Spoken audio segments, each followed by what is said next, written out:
Sí, ahorita platicaba en corto con el doctor Enrique Velázquez, que pues aparte de que no me gusta decirlo, doctor, pero fue mi maestro ahí con la doctora Elsa Silva y con Enrique, que todavía está aquí con nosotros, que por cierto, quiero hacer aquí una indiscreción, yo sé que Enrique me va a odiar, pero Enrique va a acabar un ciclo y de verdad te lo quiero decir aquí enfrente de todos, no cuando ya está por jubilarse Enrique, no quiero decir la fecha, si no todos van a ir a la fiesta, y el doctor Enrique Velázquez, que tú con él pues son pilares de la electricidad del hospital. Y aquí tenemos dos talentos, el doctor Morales y el doctor Hugo Enrique Cutiño, que es la nueva generación. Y doctor, quiero dejarle las palabras al doctor Enrique Velázquez para que nos ayude a coordinar este simposio de electrofisiología y arritmias. Doctor, muchas gracias por venir y es un honor tenerlo con nosotros.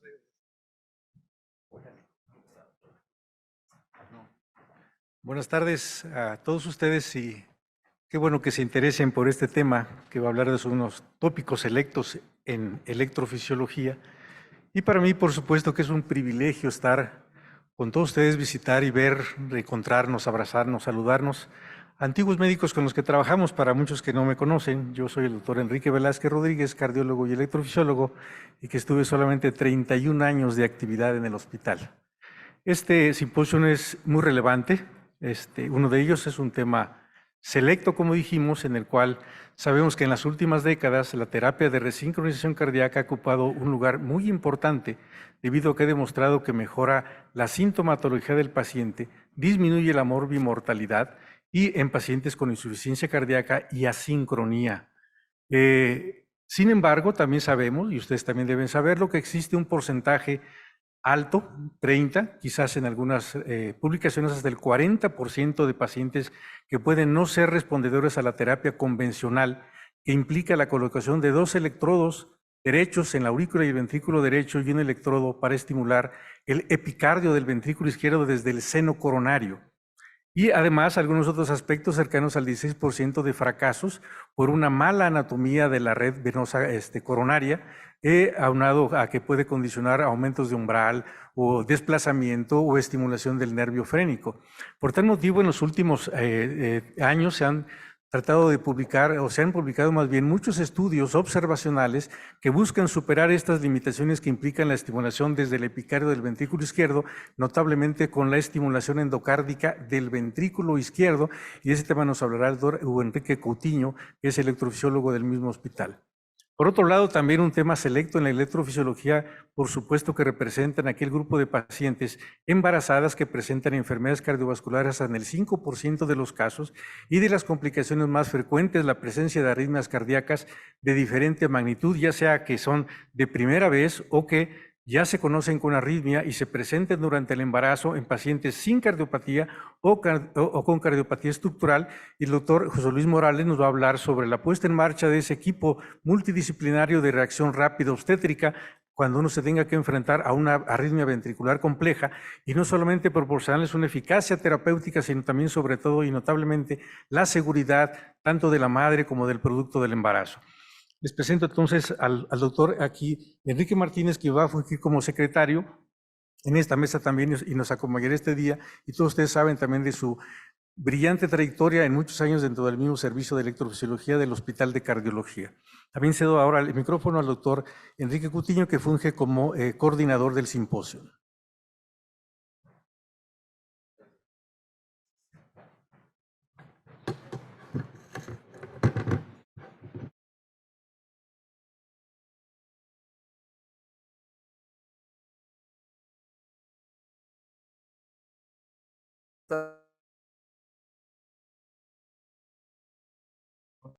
Gracias al Hospital Siglo XXI, a los directivos, al doctor Chu, a la doctora Mariana.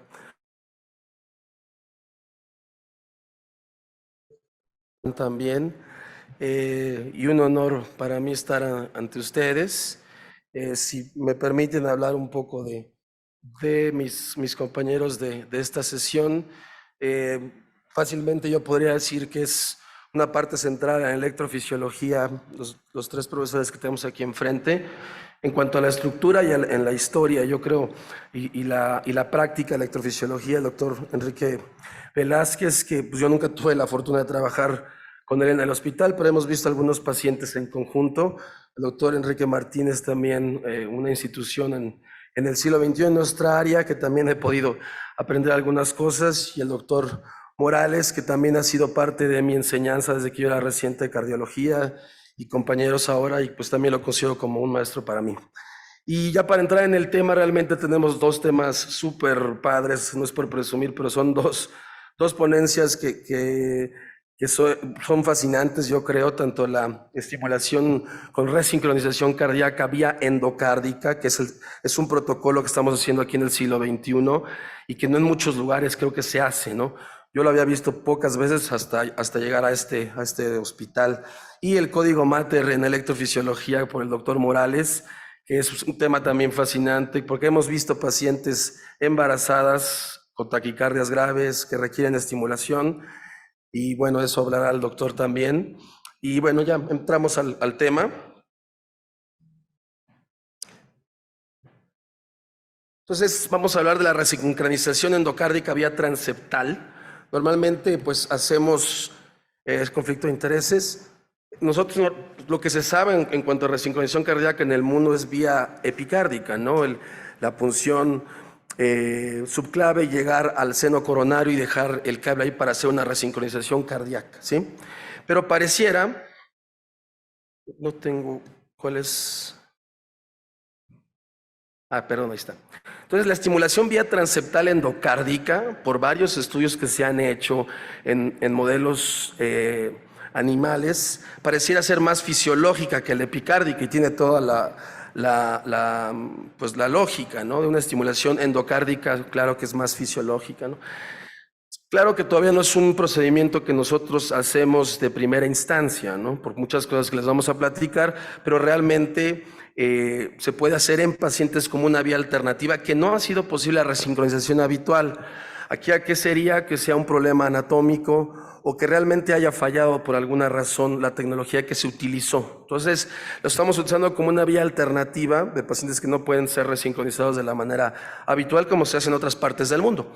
Sabemos que hay evidencia científica de mejoría en la contractilidad y función ventricular gracias a esta forma de resincronización. No aumenta la incidencia de insuficiencia mitral, y ahorita les hablaré un poco de nuestra experiencia en el hospital, pero en la literatura mundial no se habla mucho porque tendríamos el miedo de lastimar alguna estructura de la válvula mitral y tener problemas, ¿no? Desgraciadamente hay mayor riesgo trombótico porque al final se queda un cable en el ventrículo izquierdo, ¿no? Entonces, eso es uno de los bemoles que tenemos en esta técnica. Selección de pacientes, la nuestra, o como se ve alrededor del mundo, pues es el abordaje de elección fallido, ¿no? Que ya se intentó por seno coronario y no se pudo, o hubo una complicación, se intenta utilizar esta técnica que se está desarrollando. Bueno, ya lleva más de 10 años. Complicaciones durante el implante o posterior al implante. Por ejemplo, tuvimos un paciente que realmente esto ha sido muchos pacientes con el doctor Martínez, el doctor Morales, el doctor Piña, la doctora Clara Ruiz, el doctor Irán Coria, son varios médicos compañeros nuestros que han llevado a cabo estos procedimientos. Un paciente que sí quedó el cable en seno coronario de manera perfecta y meses después se rompió ese cable, y bueno, esa también podría ser una indicación para esta técnica. Falla de la resincronización epicárdica, hay pacientes que no responden, y también les traeré casos interesantes de nuestro hospital que después de que no sirvió la resincronización habitual, hacemos este tipo de procedimiento, y que no tenga sin contraindicación para anticoagulación, porque realmente no podemos utilizar NOACs o de los nuevos con ellos, realmente tenemos que utilizar inhibidores de la vitamina K. Bueno, sabemos que son pacientes con falla sistólica, pacientes con una sincronía cardíaca, que eso es coincido con el doctor Velázquez, que eso es algo increíble en nuestra área, y todo lo que se está haciendo en investigación y todo lo que se le puede ayudar a un paciente, para mí es algo fascinante, ¿no? Y sabemos que restaura la eficiencia en la mecánica de los cardiomiocitos, algo extremadamente importante que lo hemos visto, que es algo pues brillante lo que se puede ver, y es algo muy satisfactorio para nosotros ver mejorar la calidad de vida de esos pacientes, ¿no? En cuanto a su clínica y en cuanto a la función ventricular, siempre es excelente. Disminuir las hospitalizaciones y hay reducción en la mortalidad, que eso es muy, muy importante, ¿no? En modelos animales, como les decía, se han hecho estudios, ¿no? Para estimulación endocárdico y epicárdico, ¿no? Y se ha visto que de manera endocárdica, que tiene lógica, los tiempos de activación son mejores, mejora la contractilidad cardíaca, y estas zonas de conducción endocárdica rápida son mucho mejores en cuanto a tiempo de activación. Se ve también que el sistema Purkinje estará de una mejor manera con una resincronización endocárdica, ¿no? Aquí en estos dos modelos isotrópicos, anisotrópicos, y podemos ver siempre que una resincronización endocárdica tiene tiempos de activación más tempranos. Ya entrando al procedimiento, realmente es un procedimiento técnicamente difícil. Se hace una punción transeptal, como normalmente se hace con una vaina, y este grupo, el doctor Geller de Budapest, utilizan un balón para abrir la fosa ovalis, donde está el septum interauricular. Nosotros realmente nada más puncionamos, y ahorita les tengo algunos videos de esto. La guía ya en la vena pulmonar superior izquierda. Siempre hacemos la punción con eco transesofágico, y como pueden ver, también se hace una punción en subclavia para poder introducir una vaina, que es una vaina de Attain de Medtronic, para poder colocar el cable izquierdo, y aquí en la punción transeptal, ¿no? Miren, como pueden ver aquí ustedes, el cable del ventrículo izquierdo, ¿no? Vía transeptal, que eso es algo realmente pues novedoso, yo creo, pues difícilmente, técnicamente es difícil, pero como les digo, si en estos tipos de pacientes que realmente no pudo resincronizarse de la manera habitual por seno coronario. ALSYNC, que es un estudio importante entre varios centros, Europa, Canadá, Estados Unidos, 18 centros, el seguimiento de un año y 138 pacientes, que fueron la selección de pacientes que no se pudo colocar un cable en el seno coronario, y se hizo con esta técnica, ¿no? Punción transeptal y el cable ventricular izquierdo. El éxito del procedimiento, de acuerdo a ellos, es un 89%, que es bien alto, que es similar a nuestra tasa. Desgraciadamente, las complicaciones, eso es lo que tememos, ¿no? Isquémico transitorio en 14 pacientes, un EBC en 5 pacientes, y la muerte de 23 pacientes que, de acuerdo a ese artículo, no estuvo relacionado con el procedimiento. En cuanto a la clase funcional, ellos determinaron que casi el 60% mejoró su clase funcional de clase 3 a clase 1, que eso es muy bueno. En cuanto a parámetros ecocardiográficos, la FEBI llegó el 64% de pacientes tuvieron mejoría. Mejoría está establecido, exactamente no sé por qué, pero está establecido que arriba del 10% de la función ventricular, ¿no? Y la caminata de 6 minutos, en algunos pacientes, también el 44% de ese grupo mejoró la caminata de 6 minutos. En cuanto a la Kaplan-Meier de 42 meses, los endpoints, o sea, todas las complicaciones que hubieron, arriba del 80% de los pacientes estuvieron sin complicaciones durante un seguimiento más largo. ¿Dónde colocar el catéter? Yo creo que todavía se está haciendo investigación. Nosotros normalmente se coloca de manera anterolateral, pero como ustedes pueden ver, este grupo también, pues hicieron de diferentes posiciones, basales, posteriores, anterolaterales, laterales, medios. También encontramos un metaanálisis, ¿sí? 23 estudios, la unión de todos ellos, el seguimiento también importante, un año y más de 380 pacientes. El éxito de procedimiento, ¿a qué se refiere el éxito de procedimiento? Que el cable sí pudo pasar por la vía transeptal, quedó colocado en ventrículo izquierdo. Normalmente, muchas veces nosotros lo tenemos con el transesofágico y podemos ver cómo está colocado el cable en el ventrículo izquierdo, ¿no? En cuanto a clínica, pues 82% de pacientes tuvo mejoría, que es muy bueno. En parámetros ecocardiográficos nada mal, 64%. Sin embargo, la mortalidad y EBCs todavía no se ha podido disminuir la incidencia, ¿no? Que se ve poco, pero 2.5 sí podría ser un poco alto, ¿no? En cuanto a nuestra experiencia, quiero presentarles el protocolo que estamos haciendo con todos mis compañeros. Tenemos 20 pacientes hasta ese momento. No les traigo mucha estadística porque realmente son pocos pacientes. Lo que queremos hacer es comparar estos 20, que ya lo estamos haciendo, con la resincronización habitual, con otros 20, 30 pacientes más que hayan sido con resincronización cardíaca habitual por seno coronario. Llamaba la atención que el 35% eran mujeres y la gran mayoría de nuestros pacientes eran no isquémicos.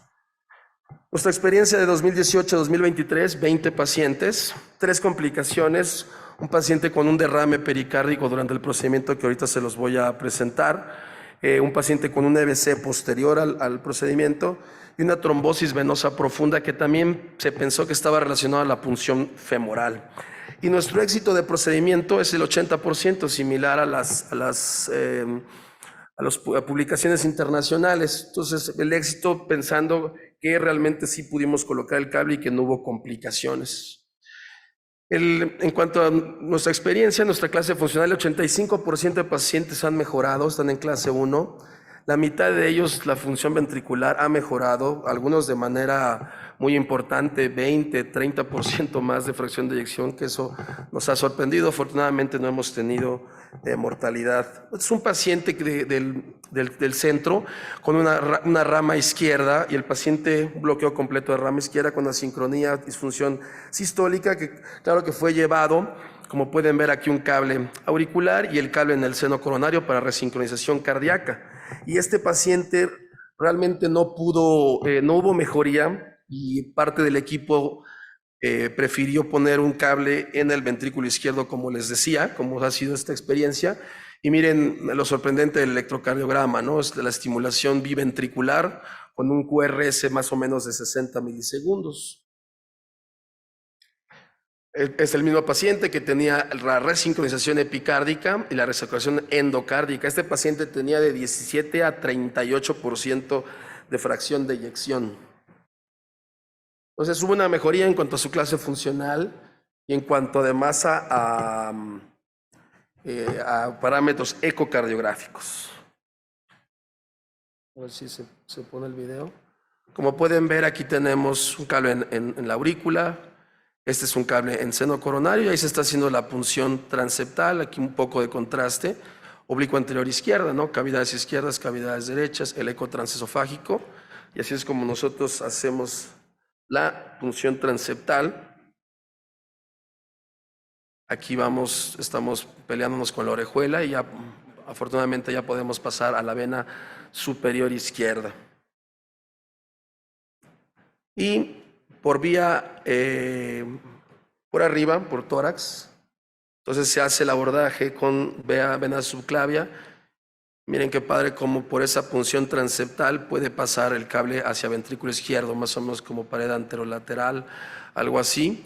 Es un procedimiento, digo, técnicamente difícil, pero también es interesante porque se necesita realmente 2 o más personas, porque muchas veces pasar el cable aquí requiere también el apoyo del paciente que está en la vena femoral. Entonces, hasta el de la vena femoral empuja un poco el catéter que se está poniendo por vena subclavia. Entonces, es un procedimiento agradable, yo diría, técnicamente también.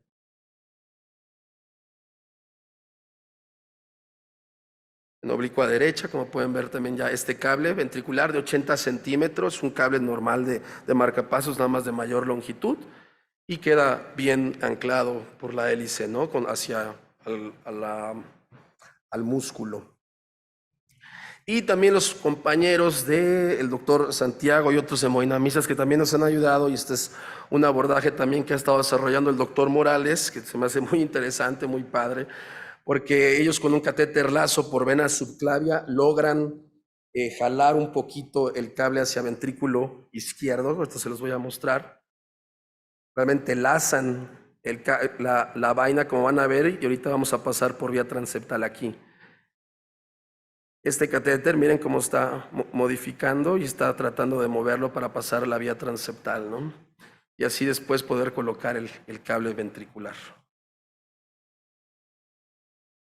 Digo, con el apoyo de nuestros compañeros de hemodinamia. Perfecto. Creo que eso es todo. Gracias.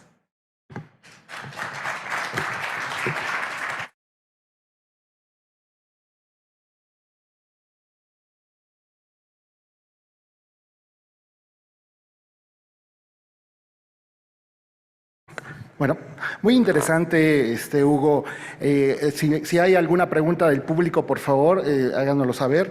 Mientras tanto, ¿hay alguna zona, una pregunta directa, que se haya elegido como la mejor zona de estimulación endocárdica en el ventrículo izquierdo? Sabemos que la elección de vena en la estimulación epicárdica es importante, a veces no se puede llegar a la vena más ideal, que probablemente sea la posterolateral, pero en este caso, ¿se tiene en el protocolo alguna zona en especial? Ya. Pues sí, gracias. Gracias, doctor. Realmente lo que hemos investigado de los otros centros, lo que he visto más es lateral medio de ventrículo izquierdo.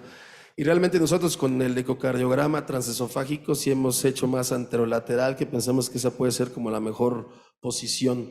Pero yo creo que nos falta más análisis y revisar todos los pacientes, qué es lo que he estado haciendo, a ver dónde quedó realmente el cable y hacer un análisis de eso, doctor. Sí. Perfecto. Doctor Enrique Velázquez, por favor, nos apoyan con un micrófono, si quieres. La pregunta también va dirigida en el mismo tenor que la que hace el doctor Enrique Martínez es, ¿han considerado elegir previamente el sitio anatómico más ideal para la colocación de ese electrodo endocárdico en el ventrículo izquierdo, guiado por ecocardiografía o con imagen de resonancia magnética antes del implante de electrodo? ¿Consideran que podría ser una estrategia adicional o no mostraría ninguna diferencia entre ponerlo prácticamente de una manera empírica, pues?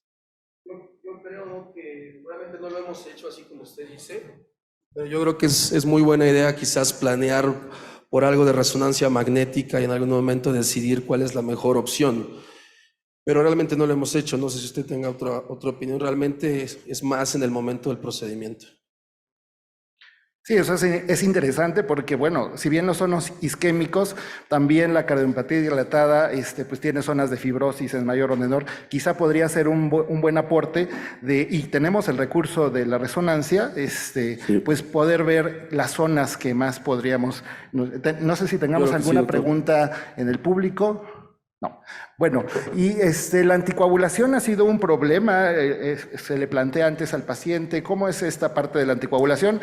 ¿Qué se ha pensado? Definitivamente sé que no hay ninguna evidencia con anticoagulantes orales directos, pero bueno, no hay en ese sentido también algún protocolo, alguna situación, porque en realidad el no usarlos es porque no se tiene evidencia, no porque haya alguna contraindicación hasta el momento, ¿no?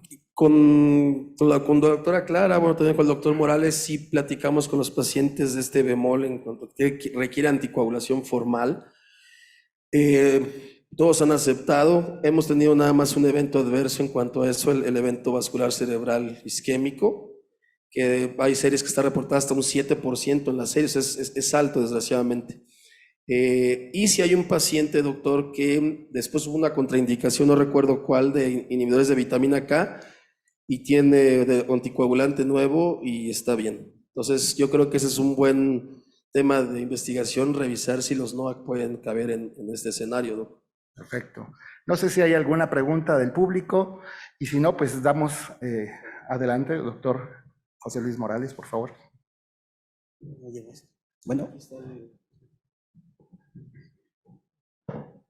la verdad es que me siento más cómodo viendo la presentación directamente. ¿Me pasan la primera, por favor? Bueno, vamos a hablar sobre cuál es el abordaje que tenemos nosotros en nuestra institución con relación al código MATER a propósito de una serie de casos que tenemos. Evidentemente nosotros tenemos que dar la atención de último nivel para este grupo de pacientes en donde poco se conocen los niveles inferiores o en donde el temor de la madre y el temor de los médicos para la atención, pues evidentemente les hace que nos volteen a ver y obviamente esto nos pone en un grupo de atención que tiene cierto riesgo elevado por dos motivos. Uno es la madre y otro es el producto, pero además también todas las consecuencias alrededor de esto. Tenemos 3 casos clínicos de una serie de 5, del cuarto no, solamente vamos a presentar 3, que son los más representativos. Esta es una mujer de 22 años de edad, palpitaciones paroxísticas a partir de una semana antes de vernos, prácticamente ya estaba en la semana 28 de gestación y tenía una evolución estable. la vieron su médico obstetra, no le encontraron ninguna alteración al crecimiento y el desarrollo fetal, y dado el electrocardiograma que mostró, que vieron, me refirieron que lo viéramos nosotros. Efectivamente, tenemos aquí nosotros un electrocardiograma en ritmo sinusal, un evento de taquicardia ventricular no sostenida de 5 latidos que acelera la frecuencia a 150 por minuto aproximadamente. Tiene una forma de bloqueo de rama izquierda, transición temprana de DV2 y un eje eléctrico de arriba hacia abajo, de derecha a izquierda, lo cual sugiere un origen en el tracto de salida del ventrículo derecho. Pero hay que entender que estas taquicardias del tracto de salida del ventrículo derecho también pueden ser venir del ventrículo izquierdo. Aquí lo más interesante de esto, en un abordaje muy clínico, es la presencia de estas muesquitas que nos hacen creer que no está muy pegada al septum interventricular. Lo más probable entonces que sí sea del ventrículo derecho, como se postula. Bueno, ¿qué hicimos nosotros? Lo vimos en la consulta externa. La paciente solamente percibía palpitaciones sin ninguna otra sintomatología. Las percibía en el cuello, se le pide un Holter de 24 horas, se evidencia la carga rítmica 22%. ¿Qué quiere decir esto? Que del total de los latidos de un corazón, que son alrededor de 110,000, en una embarazada posiblemente 120, 125,000 latidos por minuto, 22% de ellos son latidos ventriculares prematuros. Esto entonces nos hace ver de una carga alta y una carga de riesgo. ¿Qué quiere decir esto? Que la paciente tiene la posibilidad de tener una dilatación del ventrículo izquierdo en relación a la carga alta. Obviamente no se le hizo una prueba de esfuerzo para esta semana de gestación. Provocarle el parto con el esfuerzo, pues evidentemente nos pondrían muchísimos problemas. Su ecocardiograma con un corazón estructural y función ventricular normal. Lo más importante era que el ultrasonido obstétrico evidenciaba que el feto se estaba desarrollando perfectamente bien, no había malformaciones, por lo menos en el informe que nos dio su obstetra, y el peso era apropiado para la edad gestacional sin alteraciones del líquido amniótico. ¿Qué quiere decir esto? Que el desarrollo a partir de toda la hemodinamia de la paciente era lo suficiente para permitir que el bebé no tuviera ninguna eventualidad ni ninguna complicación, por lo menos medida con este método. ¿Cuál fue nuestra propuesta? Pues evidentemente nada, está asintomática, tiene una carga alta, tiene un electrocardiograma que puede sugerir que un tono simpático incrementado en el momento del parto puede dar lugar a taquicardias ventriculares, pero decidimos no hacer ningún procedimiento de intervención, pero sí iniciamos tratamiento antiarrítmico a partir de sotalol con 80 miligramos cada 12 horas, una dosis baja, esperando poderla escalar si el control no era apropiado, y estábamos pensando en hacer algunas otras maniobras si esto no se corregía. Evidentemente la paciente disminuyó su carga rítmica al 7%, el QT en el electrocardiograma de superficie de control no se prolongó y por lo tanto decidimos que la paciente fuera llevada a un parto ordinario. Sin embargo, la paciente prefirió por vía cesárea. Ella está en espera de hacer una ablación. Segundo caso es una mujer de 39 años de edad, ya multigesta, tuvo una cesárea, parece ser que por presentación pélvica, antecedente de un aborto, acude con nosotros con 22 semanas de gestación por última regla, no tiene más antecedentes patológicos de importancia, no hay una evolución tórpida, no ha tenido hospitalizaciones, ni siquiera urgencias para revisiones. Ella inicia durante su embarazo con palpitaciones súbitos mientras levantaba objetos pesados, solamente refiere que, además de las palpitaciones, tenía disnea y fatiga. Fue a valoración a su Hospital General de Zona, en donde con el electrocardiograma de superficie sus médicos decidieron aplicar 12 miligramos de adenosina, lo cual revirtió los síntomas de la paciente y la envían con nosotros a electrofisiología.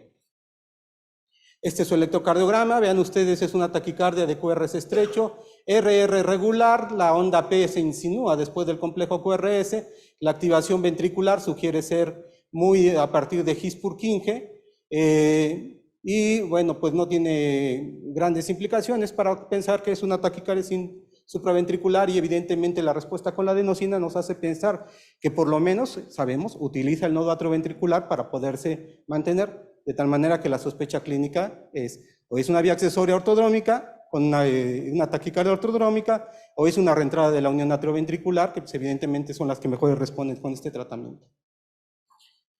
La vimos nosotros, le iniciamos tratamiento farmacológico, esperábamos ver cómo se comportaba en un holter de 24 horas, el cual fue normal, su ultrasonido obstétrico, un desarrollo fetal apropiado, sin alteraciones en el líquido amniótico, su peso era apropiado, iniciamos propafenona 150 miligramos cada 12 horas, solamente vi ver cómo respondía con el tratamiento, su evolución pues no fue la que nosotros quisimos, tuvo palpitaciones que la llevaran a urgencias nuevamente y lo que nos llamó la atención, que nos dijo el ultrasonido obstétrico que nos enviaron, es que aquí dice sin alteraciones en la ganancia del peso. Incrementamos la dosis a 150 cada 8 horas, que es una dosis más estándar, y verificamos el tratamiento 2 semanas después. Y vean ustedes, la paciente tuvo cierta mejoría en la respuesta al tratamiento, a su ajuste, pero el peso del producto no incrementó más allá, se estaba deteniendo. De tal manera es entonces que decidimos hacer un abordaje de esta paciente con un método no fluoroscópico, es decir, sin radiación ionizante. Y lo que utilizamos aquí fue un sistema tridimensional que nos permite, a partir de este modelo que es el Insight, que reconoce los catéteres a partir de las impedancias que estos van generando en relación con los líquidos corporales y las estructuras sólidas que están a su alrededor. Esto hace fácil entonces su reconocimiento y nos permite ver cómo van avanzando a partir de la vasculatura.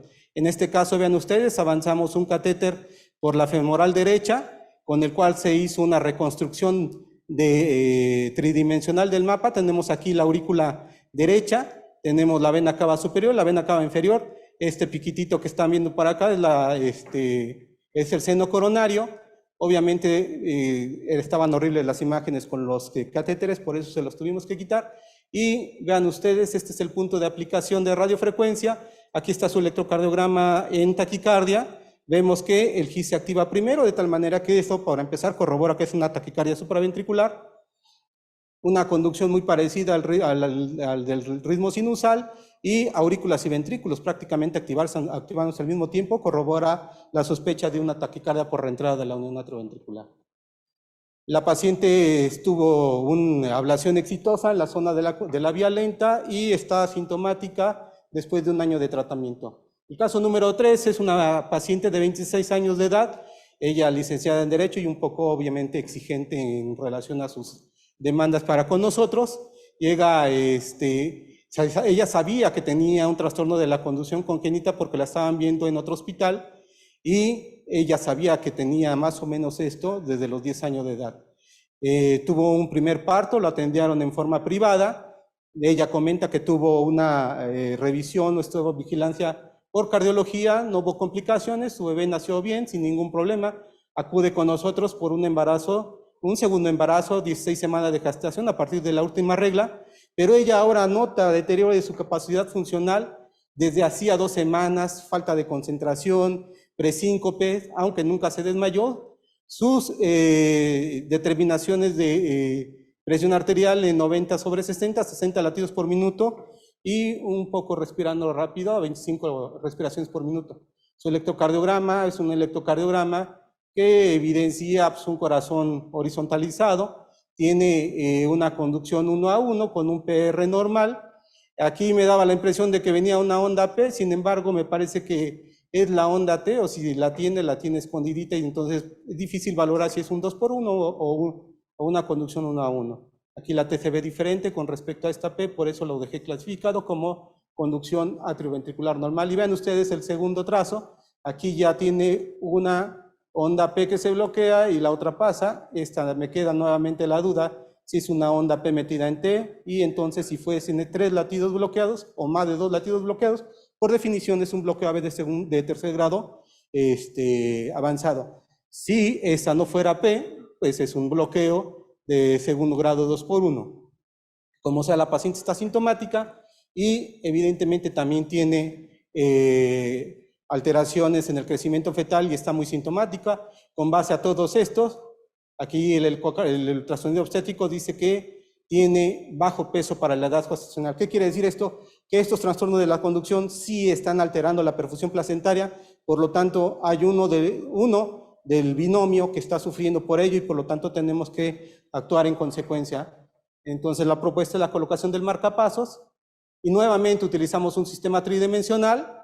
Aquí vean ustedes la reconstrucción desde la vena cava superior y avanzando un catéter por la vena femoral pudimos reconstruir la aurícula derecha, la entrada del anillo tricuspidio, más bien la entrada del BDE, el anillo tricuspidio. Aquí sería la posición donde queda el cable auricular, la posición del cable ventricular. Esta es una posición posterior-anterior, una posición en oblicuo anterior izquierda y una posición en oblicuo anterior derecha, lo cual nos confirma una adecuada posición del cable y su electrocardiograma después del procedimiento, pues no queda lugar a duda de que es una buena colocación. Obviamente, a partir de estos procedimientos, nosotros concluimos que la exposición a la radiación fue 0.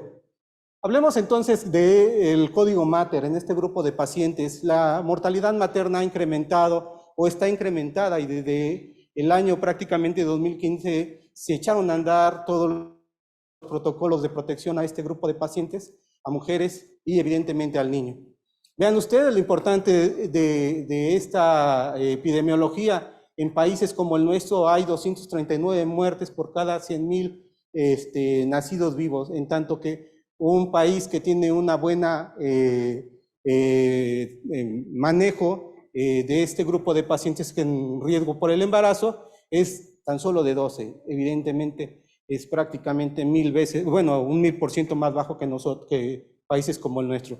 Es importante entender que tenemos dos tipos de complicaciones asociadas con el embarazo. Aquellas directas que resultan de una complicación en relación al embarazo per se, es decir, hipertensión, diabetes gestacional, preeclampsia, eclampsia, etcétera, hemorragias, tromboembolias, etcétera. Y aquellas indirectas en pacientes que ya tienen un problema establecido como una cardiopatía congénita. Tenemos nosotros entonces en nuestro grupo en nuestro hospital, en esta tesis de la doctora Seila Sánchez, que entre 2015 y 2018 tuvimos 35 pacientes con diferentes cardiopatías, pero ellos tenían al menos 5 que representan el 15% aproximadamente, un electrocardiograma en curso de taquicardia, y 2 pacientes de estos 35 que representan el 6%, alguna bradicardia sintomática, y que muy probablemente no le pusieron marcapasos porque no son de las que yo consideré para este estudio, pero probablemente también trabajamos con ellas. Hay que entender nosotros que el embarazo es un estado patogénico, es un estado fisiológico que puede cursar con alteraciones que pueden dar lugar a morbilidades. Los pacientes que ya tienen una cardiopatía congénita, que generalmente son el resultado de un buen manejo durante su infancia temprana, y también aquellos que son reparados quirúrgicamente, pues bajo estas condiciones ellas viven más y por lo tanto tienen mayor probabilidad de que en la adolescencia o en su edad adulta tengan embarazos. Durante el embarazo también existen este tipo de alteraciones que pueden dar lugar a que aparezcan arritmias de reciente aparición o que se descompensen los pacientes con una arritmia conocida. ¿Cuál es el manejo que está establecido? Vean ustedes, según la FDA, en una clasificación antigua, pero que todavía sirve bastante bien para poder determinar y entendernos cuál es el mejor tratamiento que podemos emplear, y las clasifica de A a la D, en donde, según la exposición al fármaco, podemos establecer cuáles son de riesgo, siendo los riesgos más benevolentes aquellos en clase A que no existen para arrítmicos, pero tenemos medicamentos que no han demostrado riesgos en el feto, que pueden utilizarse como primera intención dependiendo del tipo de arritmia, y tenemos aquellos en donde hay algunas dudas, pero es probable que no sean de riesgo para los humanos, que son clasificados como C, y entre ellos tenemos todos estos que están en rojo, que aparecen, que están en disponibilidad en México, y vean ustedes, un grupo que no es recomendable utilizarlo, por lo menos de primera intención, es la amiodarona o el atenolol. Y aquí es importante tomar en consideración que todo esto está en relación a la relación que existe entre las concentraciones maternas del fármaco y las concentraciones placentarias en el feto. A partir de ello, entonces uno puede entender también que ciertos medicamentos nos sirven para las arritmias fetales. Vean ustedes, esto favorece el estado fisiológico de la mujer, favorece el estado proarrítmico, hay un incremento del tono simpático, muy probablemente manifestando un gasto cardíaco incrementado, una frecuencia cardíaca elevada, también participando un volumen circulante un poco más bajo y unas resistencias vasculares más estrechas. ¿Qué debemos de hacer antes del parto? Siempre, obviamente, si es una paciente que está asintomática o sin síntomas, pues no hay que hacerle nada. Monitorizar los niveles de medicamentos antiarrítmicos, solamente tenemos en México para poder seguir a la digoxina, pero no lo usamos con mucha frecuencia. Los electrolitos séricos es súper importante. Recuerden ustedes que existen muchas condiciones que hacen que la paciente esté orinando con mucha frecuencia y está en relación no solamente a las hormonas, sino también a problemas mecánicos entre el útero y la vejiga. Tienden a perder un poco más de albúmina y por lo tanto pueden concentrar más un poquito su orina. Si vamos a empezar antibióticos, es importante monitorizar la frecuencia cardíaca fetal, sobre todo al inicio de los medicamentos. Siempre es muy importante ver cuál es la influencia que tienen los medicamentos en el crecimiento del niño. Si tenemos evidencia de proarritmia fetal, esta la vamos a poder determinar a partir de la determinación de la frecuencia cardíaca, de su relación de la E con la A en el llenado ventricular. Y obviamente una forma de medir la prolongación del QT es midiendo la diástole ventricular, que existen los ecocardiografistas, tienen métodos muy interesantes para ello. Parte súper importante para poder determinar cuándo terminar el embarazo, cuando tengamos afectación en la perfusión placentaria medida por el crecimiento fetal. Obviamente, si vamos a iniciar medicamentos como la amiodarona, tenemos que estar cuidando que su tiroides no crezca. Esto también se puede hacer por seguimiento ultrasonográfico. Durante el parto y el puerperio es muy importante que se inicia con actividad uterina antes de lo esperado. Lo mejor es no utilizar tocolíticos beta agonistas porque esto puede incrementar la presencia de las arritmias auriculares o ventriculares. Es preferible usar el sulfato de magnesio. Algunos calcioantagonistas dihidropiridínicos son bastante empleados para este grupo de pacientes con buena respuesta. Sin embargo, si hay un empeoramiento de la madre, pues de modo se tiene que interrumpir el embarazo. Idealmente hay que llevar a término la gestación y la vía vaginal se ha empleado, dado que muchas veces se utiliza la maniobra de Valsalva para permitir que el niño sea expulsado. Bueno, mejora la salida del niño. Y esto tiene cierta actividad sobre las taquicardias supraventriculares. Debemos ajustar los medicamentos antiarrítmicos en relación a varios factores. Una vez que termina el embarazo, la mujer va a tener cambios en su perfil metabólico y por lo tanto algunos medicamentos pueden llegar a ser tóxicos a una dosis apropiadas. Valorar la función de la hormona tiroidea en el recién nacido y obviamente también en la madre. Y si es necesario intervenir, pues hay que hacerlo nosotros. En cuanto a la radiación ionizante, esto es un aspecto muy importante. Nosotros tenemos varios efectos en relación a la exposición a la radiación. Tenemos efectos determinísticos, es decir, a ciertas dosis sí o sí las vamos a presentar y siempre existe un umbral para ello. Con dosis muy pequeñas se puede afectar diferentes órganos porque tienen diferentes sensibilidades. Esto lo podemos ver nosotros o lo veíamos nosotros cuando estábamos cursando en medicina interna y teníamos un paciente que había sido sometido a radiación. Vean ustedes, nos explicaba por qué la placa medular, por qué las alteraciones en el crecimiento de uñas, de tejidos, etc. Y tenemos efectos probabilísticos, es decir, aquellos efectos que puede que no se presenten o puede que se presenten en mayor proporción en los expuestos que en los no expuestos. Y esta gráfica es muy interesante en relación a este factor. Los niños son más lábiles que los adultos, las mujeres son más lábiles que los hombres y los ancianos son menos lábiles que los hombres, de tal manera que estos parámetros debemos de entenderlos en la mujer embarazada.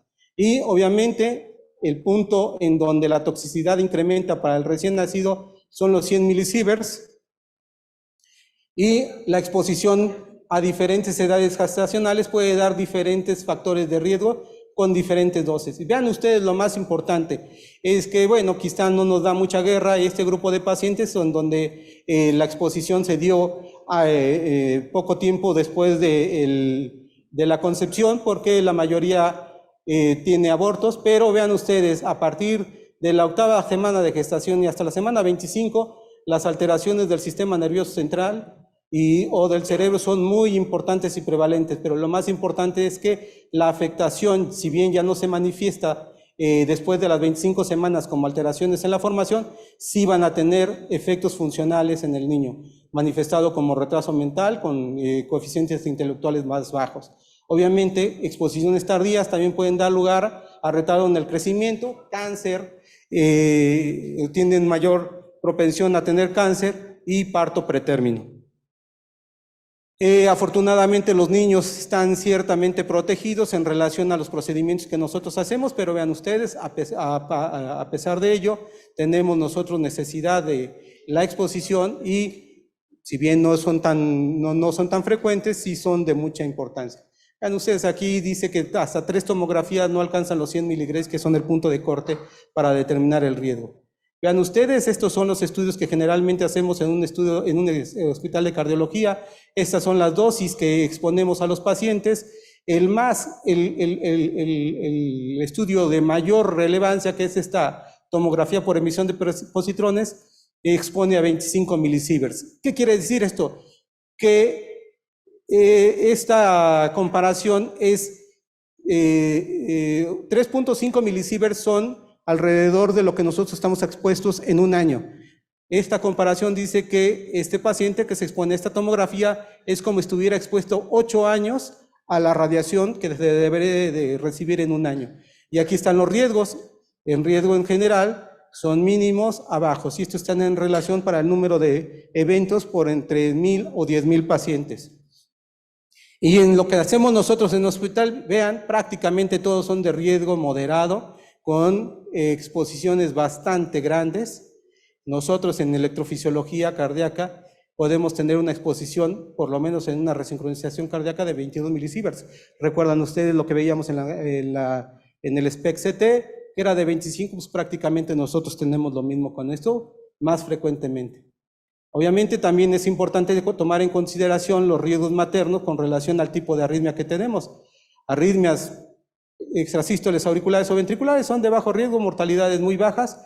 Taquicardias ventriculares, riesgo alto y requieren ya la intervención. Pacientes que tuvieron muerte o que tienen un evento de muerte súbita, sí o sí van a tener que ser apoyados por nosotros porque tienen una probabilidad alta de morir durante un nuevo evento.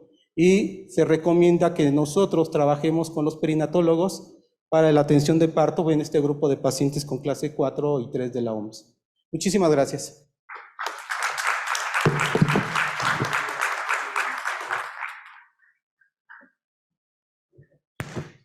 Muchas gracias, doctor José Luis. Pues bueno, se abren las preguntas, tenemos varios minutos para las dudas, hay que aprovechar esas etapas especiales del ser humano, cuando somos niños, obviamente de edad avanzada, y por supuesto cuando hay un embarazo, en toda esa etapa, tanto antes como después de resolverse, pues son muy importantes. No sé si el panel, doctor Velázquez, algún comentario, alguna pregunta.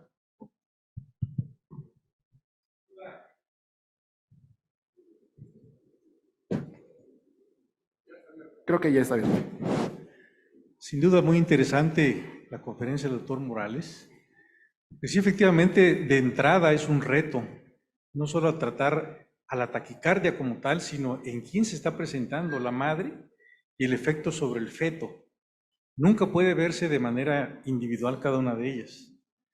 En términos generales, podríamos considerar, o es una propuesta a esta casuística que has tenido, si algún día has pensado en considerar el uso de la famosa estrategia, la píldora en la bolsa, que eso en otras taquicardias ha demostrado una eficacia alta, y en el caso de la madre y el feto te ofrece la seguridad de no mantener dosis continuas que puedan afectar eventualmente al producto. aun cuando uno sabe que en términos generales todos los fármacos antiarrítmicos cruzan la barrera placentaria, ¿verdad? Cuando uno los utiliza en eventos agudos, generalmente no se complica más allá de lo considerado, a menos que la paciente tenga un periodo de seguimiento por el resto del embarazo con un antiarrítmico donde pudiera suceder. Se me ocurre que esta podría ser una estrategia a considerar. Y por supuesto que depende del tipo de taquiarritmia en la que estemos hablando, ¿verdad? Porque, por ejemplo, en mi historial de tantos años en el hospital, en el servicio de electrofisiología, yo intervine a 3 pacientes a un procedimiento intervencionista, pero la principal característica de las 2 pacientes era que estaban en taquicardia incesante, no en taquicardia paroxística, que son 2 situaciones muy diferentes. Y obviamente esa taquicardia incesante era de tal característica que el procedimiento de cardioversión resultaba prácticamente inútil e impráctico, porque aunque salía, en los primeros segundos o minutos ahí estaba otra vez en presencia de taquicardia. Para ese entonces no teníamos un sistema de mapeo electroanatómico como después se tuvo, y obviamente las 2 se aguantaron, entre comillas, a alcanzar el segundo trimestre del embarazo, como es lo que se supone o se propone en la mayor parte de las series. El paciente se protegió con mandiles de plomo colocados en la parte posterior del abdomen. Y se hicieron, y afortunadamente, ambos procedimientos. Una fue una taquicardia auricular automática de la aurícula derecha, crista terminalis alta, y la otra fue una taquicardia de Kummel, la forma permanente de taquicardia reciprocante, con un resultado bueno, pero era la característica incesante de la taquicardia. Nunca lo consideré en taquicardia paroxística. No sé qué opinas de esta propuesta, que a lo mejor para no mantener a los pacientes en ese riesgo de antiarrítmico continuo, el método de la píldora en la bolsa. Sí, bueno, finalmente la píldora en la bolsa es una estrategia para pacientes que no quieren tomar medicamentos y está mejor evaluada en fibrilación auricular más que en supraventriculares. Sí, yo soy un poquitito más, yo preferiría que no tomara nada. Y el manejo con adenosina es un manejo para supraventriculares, por supuesto.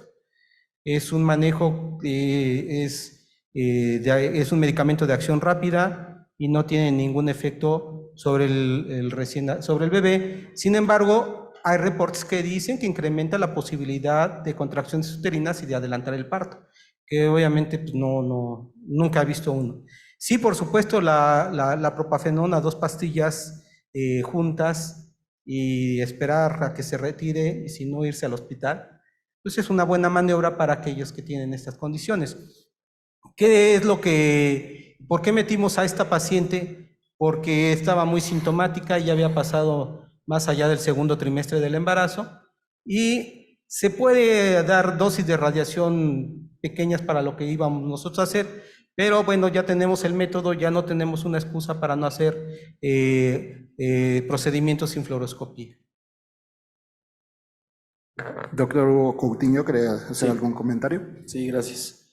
Sí, yo creo que, como les decía al inicio, creo que es un tema fascinante que a mí me ha pasado esto desde que era reciente de medicina interna, ¿no? De ver a estos pacientes de código Mater, y creo que es extremadamente complejo, ¿no?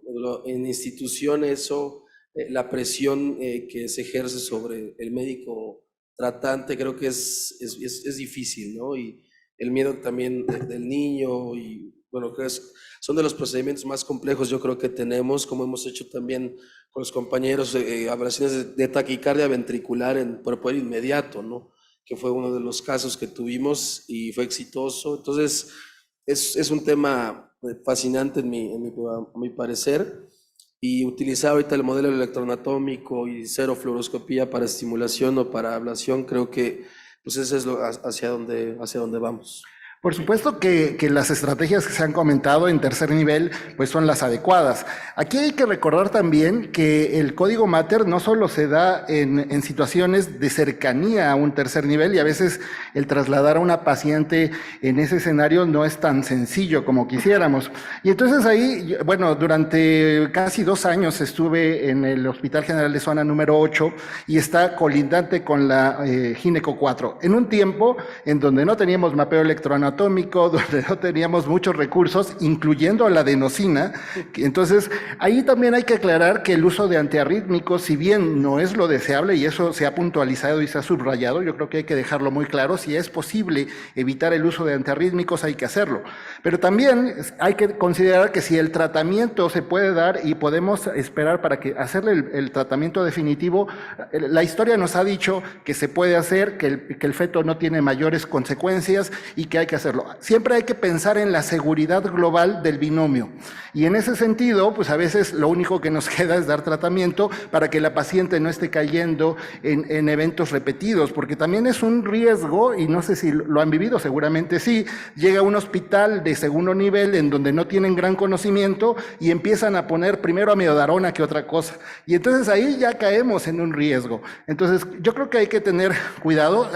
Una pregunta que te quería hacer, José Luis, ¿qué experiencia con cardioversión eléctrica? Obviamente en pacientes como taquicardia ventricular que están de alguna manera comprometiendo a la paciente. Es una pregunta reiterativa que me hacen cuando hablamos de justamente el código mater. Bueno, taquicardia ventricular ya es un mundo diferente. Entra en el grupo de riesgo 3 de la OMS y tiene que detenerse porque, a diferencia de una supraventricular, es hemodinámicamente inestable. Y aquí me lleva al punto de mayor controversia, porque tenemos un binomio y tenemos la necesidad de rescatar a las dos si es posible. Si no es posible, se tiene que hacer todo para rescatar a la madre. Entonces, la taquicardia ventricular necesita sí o sí, en pacientes inestables como en cualquier otro grupo.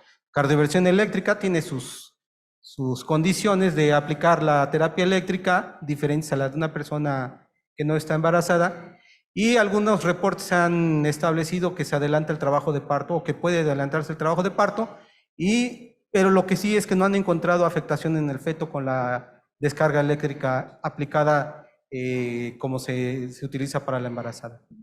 Esto es importante porque a veces se retrasa el tratamiento pensando en que podemos hacer más daño y en realidad a veces el esperar demasiado es más dañino.